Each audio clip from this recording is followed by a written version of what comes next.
다스는 누구 겁니까? 검찰의 수사 속도가 빨라지고 있습니다. 이와 관련해서 지난주 영포 빌딩을 검찰이 전격적으로 압수수색했는데 압수수색당한 영포 빌딩 지하 2층.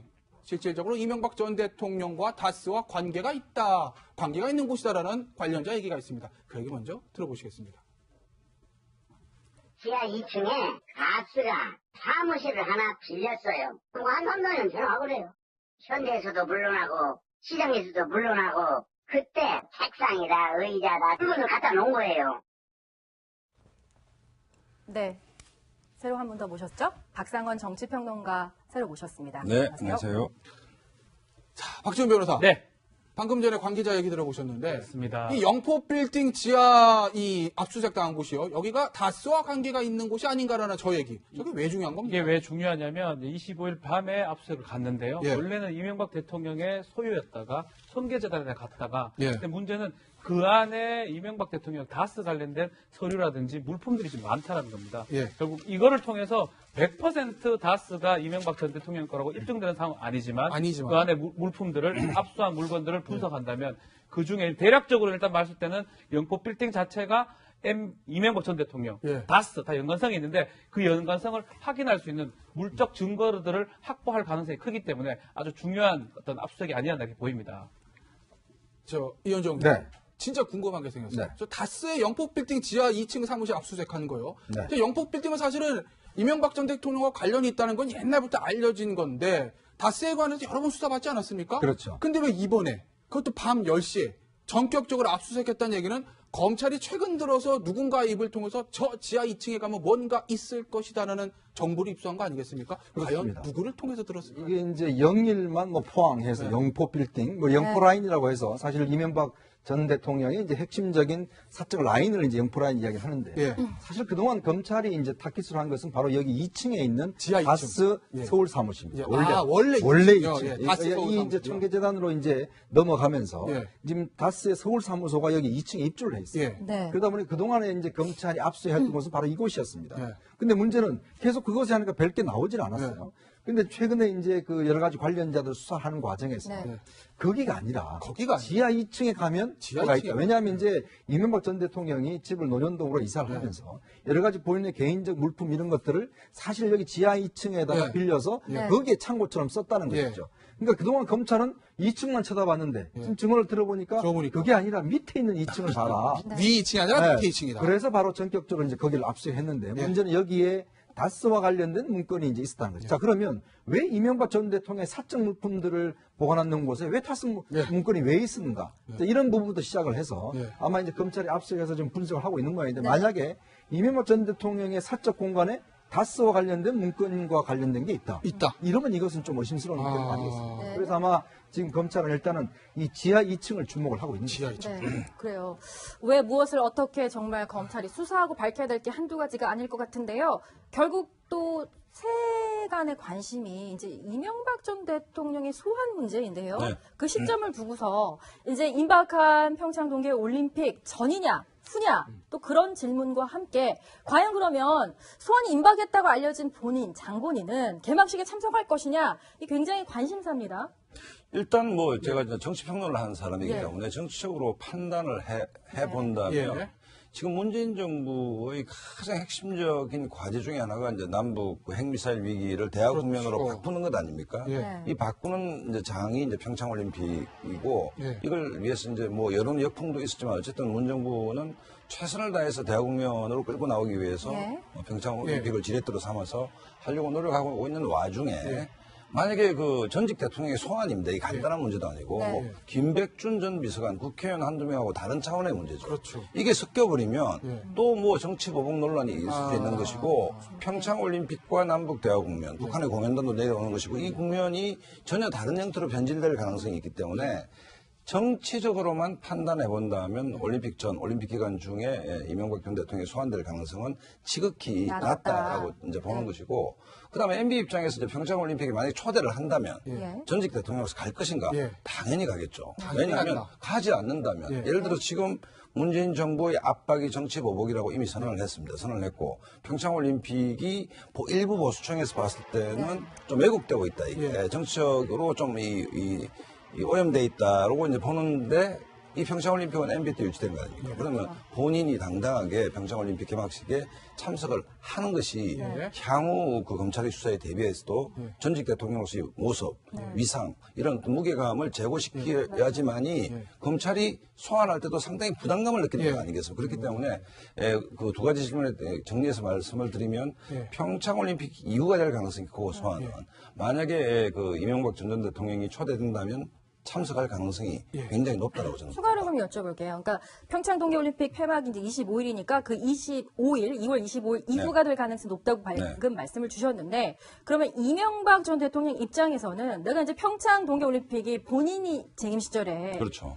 유치하는 거잖아요. 본인의 성과라고 또 얘기할 수 있으니까 그러면 올림픽 무대 또는 그 기간 중에 본인의 어떤 메시지, 추가적인 정치 메시지를 내놓을 가능성이 있을까요? 이게 다른 거는 모르겠는데 다섯 문제는 만약에 이게 NBA 소유라면 만약에 소유라면 이게 이제 바둑으로 치면 꼼수가 있고 묘수가 있고 정수가 있지 않습니까? 근데 이 꼼수를 구사하다가 상대가 정수로 받아치면 거의 곤궁에 몰리게 됩니다. 묘수가 뭐 상황을 이제 바꾸는 건데 이게 만약에 다스가 MB 소유란 전자에서 본다면 지금까지는 꼼수의 연속이었거든요. 이 꼼수가 점철됐을 때 정수로 검찰이 압박을 해왔을 때 이걸 뒤집는 묘수가 있냐. 시간이 너무 오래됐기 때문에 없다는 얘기입니다. 그렇다고 본다면 MB 입장에서는 이 다스 문제는 굉장히 지금 이른바 외통수에 몰리는 초대형 악재인 것이죠, 사실은. 그리고 검찰, 역시 입증하기가 쉽지는 않겠지만, 어쨌든 이 다스 문제만 놓고 본다면, 너무 오래됐다. 지지난번 대선 때부터 해서, 그 다음에 그 사이에 너무 많은 이야기들이 있고 사연들이 있었다. BBK 문제 있었지 않습니까? 지지난번 대선이 가장 큰 이슈 아니었습니까? 일관되게 MB가 내 것이 아니라고 했는데 검찰이 MB 거라고 입증하는 순간 그 시간 동안 또 왔던 수많은 꼼수가 동시에 되치기를 당한 거 아니겠습니까? 그렇다고 본다면 뭐 바둑으로 치면 사면초가에 몰리는 그야말로 돌을 던질 수밖에 없는 상황까지 몰릴 수 있는 도덕성 문제, 재산의 문제 또 형사적인 문제 종합적으로 이거는 되치기를 당한 장면이기 때문에 MB로서는 상당히 좀 곤혹스러울 수밖에 없는 그런 그 국면이다 이렇게 봅니다. 꼼수를 정수로 받았기 때문에 극복할 만한 묘수가 있을까라는 굉장히 재밌는 분이신데 박준 변호사. 근데 만약에요. 검찰 입장에서 보면요. 그렇죠. 2월 21일이면 다스에 대한 공소시효 120억 횡령 공소시효 끝나잖아요. 쉽지 않죠. 그리고 2월 6일이면은 김백준 기획관이 아마 기소가 될 건데 구속기가 만료될까요? 김백준 기획관 공소장 보면 이명박 전 대통령 관련성 어느 정도 표시가 되지 않습니까? 그렇기 때문에 야 그럼 이거 질질끌기 아니라 평창올림픽 전에 소환한 거 아니야라는 일부 관측도 있어요. 그건 어떻게 보세요? 저는 그 가능성도 있다고 좀 생각이 좀 듭니다. 특히 2월 6일이 이제 김백준 전 기획관의 구속기가 만료기 때문에 그때를 맞춰서 구속 기소를 하면서 특활비나 이렇게 기재가 될 수밖에 없는 상황이거든요. 5개까지는 기재가 못 된다 하더라도 그렇다면 특활비 관련돼서 조사는 가능한 상황이기 때문에 그래서 뭐 올림픽이라는 중대한 또 우리 국가적 행사가 있기 때문에 검찰이 그거를 정치적으로 생각하면 어렵겠지만 그냥 정치 다 빼버리고 원칙적으로 만약 수사를 진행한다 그러면 사실은 당장도 소환이 가능한 상황이 아니에요. 왜냐하면 이상득 그 전 의원이 부름에 나왔다가 그냥 들어갔기 때문에 조사는 거의 끝났다고 봐야 될 것 같아요. 조사물 압수수색된 거 분석해서 한다면 아마 지금 불러도 큰 문제는 없는데 다만 이제 그 국가적 행사를 그 이후에 하느냐 못하느냐 이거는 뭐 검찰의 판단이 아닐까 생각이 듭니다.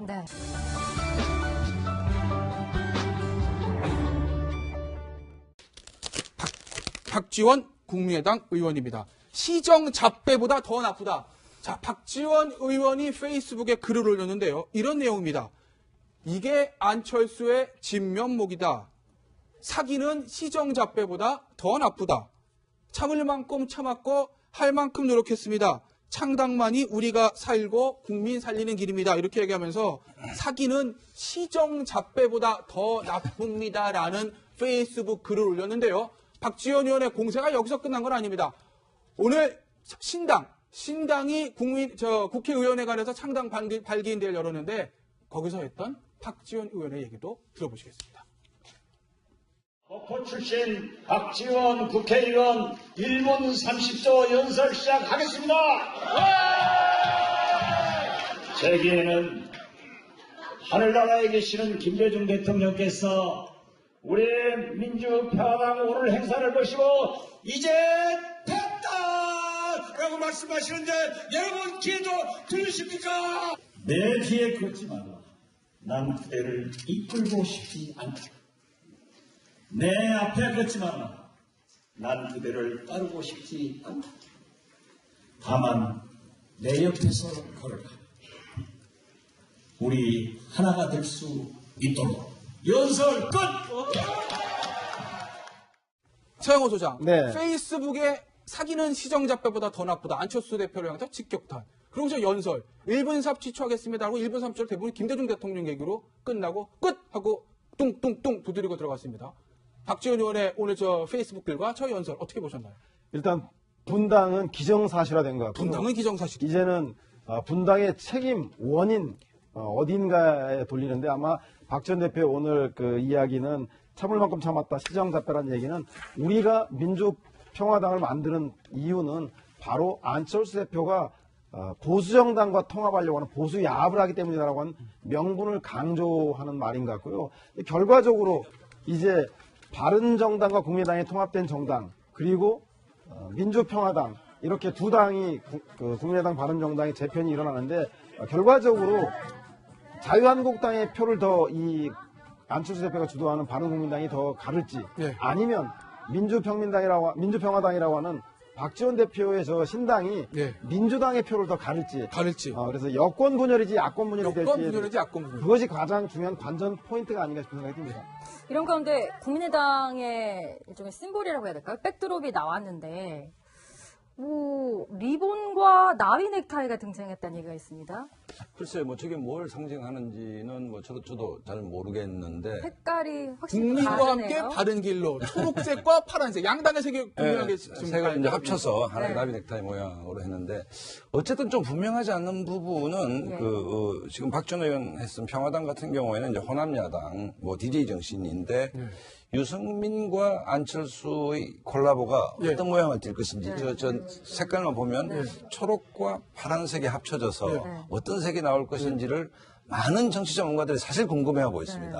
저게 기본적으로 보수 스탠스인지 중도에서 약간 중도 진보 스탠스인지 아니면 두 사람이 어떤 정치력으로 어떤 그림을 보여줄지가 네. 굉장히 관심이 가는 대목인데 뭐 그런 궁금증을 불러일으키는 게 저 두 타이가 만나서 나비 넥타이 하나가 된 어떤 저런 장면인데 저거를 매는 사람은 별로 없겠죠. 두톤 색깔을. 어찌됐든 두 사람이 연출할 앞으로의 어떤 정치 그림 자체가 네. 도대체 저도 개인적으로는 어떤 그림이 나올지 정말 궁금한 대목입니다.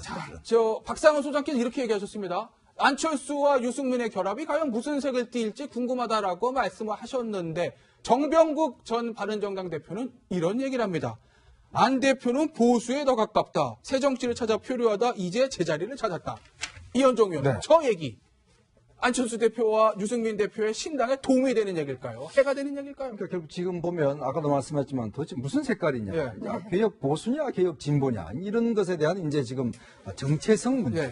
사실 그게 조금 이제 애매모호한 측면이 있거든요. 그런데 바른정당 입장에서 보자면 어떡하니 간에 안철수 대표를 자기 쪽으로 끌어올려고 할 것이고. 지금 안철수 대표는 제가 볼 때는 뭔가 좀 아직까지도 이런 부분에 관련해서 뭐 대북 정책이나 등등 관련해서 여러 가지 헷갈리는 부분이 있기 때문에 어차피 이제 문제는 그렇다면 이 통합정당이 어떻게 그런 흥행을 시킬 것인가 이 문제가 있을 겁니다. 그래서 아마 이 통합을 하고 나면 그러면 지방자치단체 선거에 누가 나갈 것인가? 누가 나갈 것인가? 자, 그럼 안철수 대표, 유승민 대표 두 사람 아무도 안 나간다 그러면 이 당은 아무 존재 의미가 없는 것이죠. 네. 그래서 결국 이 정당이 합치면 결국은 누가 나갈 것이냐 문제가 가장 쟁점이 될 것 같습니다. 네.